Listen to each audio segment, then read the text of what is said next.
একটি কমন প্রশ্ন, আজকাল অনেকে আমাদের এই প্রশ্নটি করতে দেখা যায়। দেখুন, যেই ব্যক্তি দাঁড়ানোর ক্ষমতা রাখে তাকে দাঁড়িয়ে সালাত আদায় করতে হবে। দাঁড়ানোর ক্ষমতা রাখে তিনি বসে বসে যদি সালাত আদায় করেন সালাত হবে না।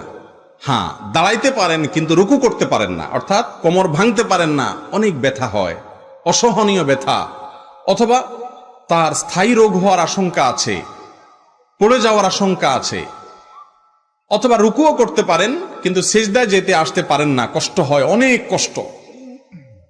তাহলে সেক্ষেত্রে সেই ব্যক্তি দাঁড়াতে পারলে দাঁড়াবেন, রুকুর সময় সে বসে চেয়ারে বসে ইশারায় রুকু করে সালাত আদায় করতে পারবেন। আর যদি রুকুও করতে পারেন স্বাভাবিকভাবে, তাহলে দাঁড়াইতেও হবে, রুকুও করতে হবে, সেজদা যাওয়ার সময় চেয়ারে বসে ইশারায় সেজদা করলে সালাত আদায় হবে।